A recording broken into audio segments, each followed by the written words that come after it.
Hello and welcome to Company of Heroes History, Blitz Edition. Today I'm going to show you the might of Armor Company as it was when the game was first released. Now the first thing to note is that the abilities were actually distributed differently on the tree. So on the left hand side you had Raid, Calliope and then Pershing. Whereas today you note that the Calliope would actually be on the other side of the tree to the Pershing and at the very end. Now what this means is that today you have to kind of make a decision in the early game. Am I going to get to the Calliope as quick as possible, or am I going to get to the Pershing as quick as possible? And that's really dictated by whether you think you need that heavy tank or whether you need a bit of artillery support. Now, in this early version of the game, you didn't have to make that decision. You could take straight down the armored support side of the tree, get yourself access to that Calliope, which, remember, was a full heavy tank with access to its full anti-tank weapon, as well as the Calliope rocket launch from the top, which cost munitions.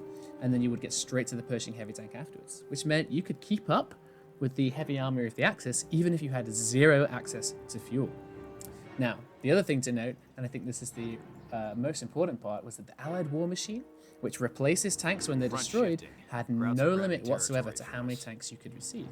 So even in the worst case scenario, if you found yourself with a few M10s, a few Shermans, a Calliope, a couple of Pershings even, stuck in an awkward situation like this, and another Calliope just over here ready to barrage them, you wouldn't have to worry too much because you could just click Allied War Machine, and even if the barrage came in directly on top of you, as so,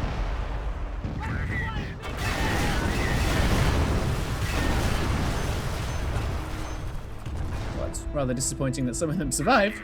You wouldn't have to worry too much because just back at your headquarters, you would find them all waiting. Full health, ready to get back on the field. Now, of course, there is the disadvantage of you losing your veterancy, and it's an expensive ability at 250 munitions. But I think you'll agree the fact you can get even multiple Pershings, as well as all these other heavy tanks, refunded to you was a very powerful ability. And we're glad that this was very rapidly patched out of the game. Well, thank you for listening, and I hope you'll tune in to another episode of Company of Heroes History in the future. Goodbye.